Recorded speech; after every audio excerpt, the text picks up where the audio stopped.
tadi kita kan sempat ngomong tentang sebuah kabupaten di Papua Barat ini menjadi salah satu penghasil pala terbesar di Indonesia. Di sana mampu menghasilkan berbagai produk turunan pala dari wilayah dan ini diburu di berbagai negara dia. Betul sekali Freddy, ini tidak hanya pala, kabupaten ini juga memiliki destinasi wisata yang mengagumkan. Nah kira-kira di manakah letak kabupaten ini? Berikut liputannya untuk Anda.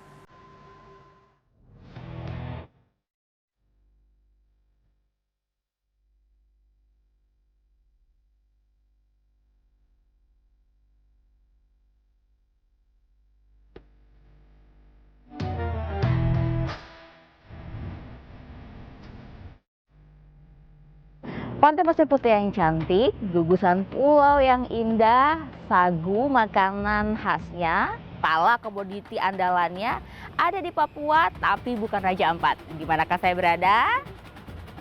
Selamat datang di Fak-Fak Papua Barat.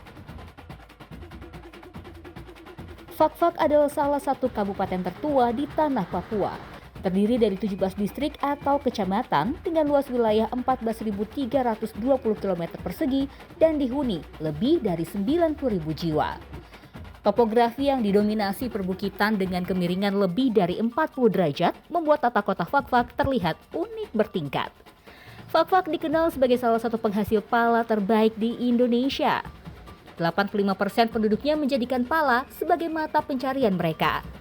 Salah satu desa yang terkenal dengan olahan palanya adalah Desa Sekban yang merupakan singkatan dari sekitar bandara. Rasa manis dan asapnya bercampur segar di mulut saya. Pala yang saya makan ini adalah manisan pala basah. Ada juga jenis manisan pala kering. Hampir semua bagian dari buah pala bisa dimanfaatkan, mulai dari daging, biji, hingga bunga. Karena itu nilai jualnya tinggi dan pasarnya luas. Saya mengunjungi salah satu UMKM pengolahan pala bernama Papua Global Spices. Disinilah tempat biji pala diolah. Para mama-mama diberdayakan untuk mencuci, menjemur, dan menyortir pala sebelum siap dikirim. Nah, di sebelah kanan saya ini adalah tumpukan dari bunga pala. Jadi sebelum saya kasih tahu bunga pala ini untuk apa aja, saya mau kasih tahu dulu. Ini adalah buah pala.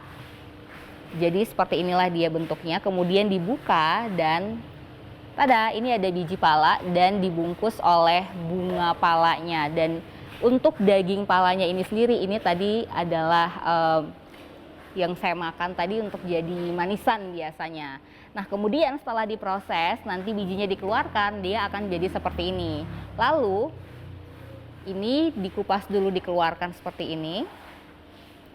Jadi biji pala dan bunga palanya ini juga akan diproses lagi secara terpisah seperti dikeringkan atau divakum dan lain-lain.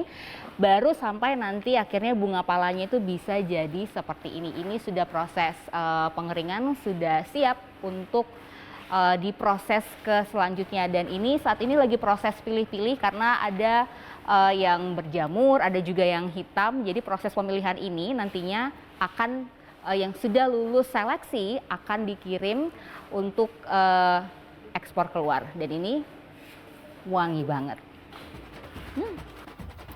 Biasanya hasil sortiran pala akan dikirim ke Surabaya untuk selanjutnya diekspor ke berbagai negara.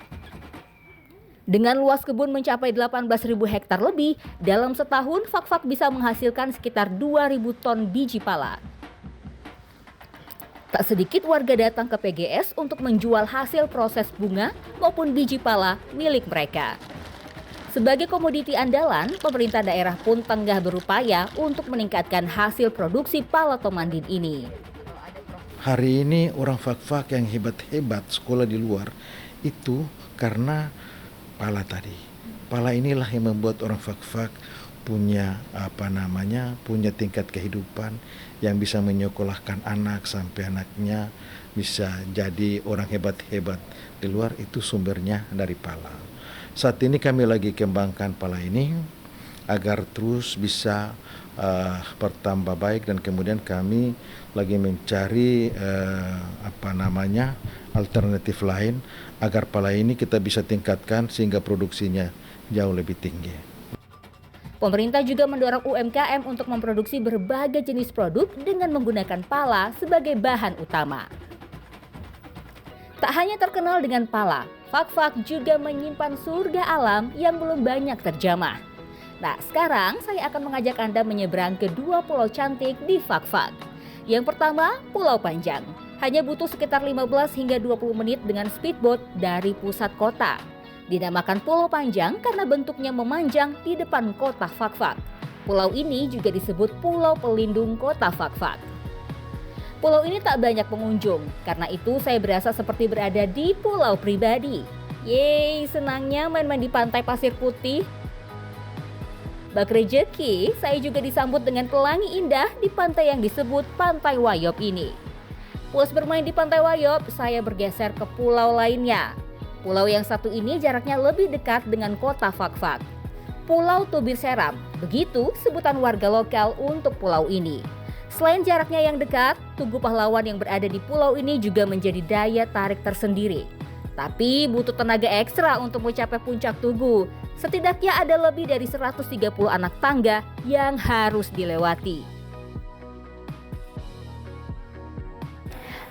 Akhirnya sampai juga di Tugu Pahlawan, di mana di atasnya ini ada patung pahlawan Krapangit Gewap. Dia adalah salah satu pahlawan yang cukup berjasa buat kota Fak-Fak. Dan saya jadi tahu kenapa tempat ini sangat favorit buat para wisatawan, karena dari sini saya bisa melihat indahnya kota Fak-Fak yang ada di depan saya, kemudian juga laut yang indah, dan dari sini saya juga bisa melihat indahnya sunset di kota Fak-Fak. Seru banget. Rasa lelah saya terbayarkan dengan keindahan senja yang bisa saya nikmati di sini. Warna jingga cantik langit Fak-Fak menjadi penutup indah perjalanan saya di kota Pala ini. Gita Miningrum, Muhammad Wahyudi, Fak-Fak, Papua Barat.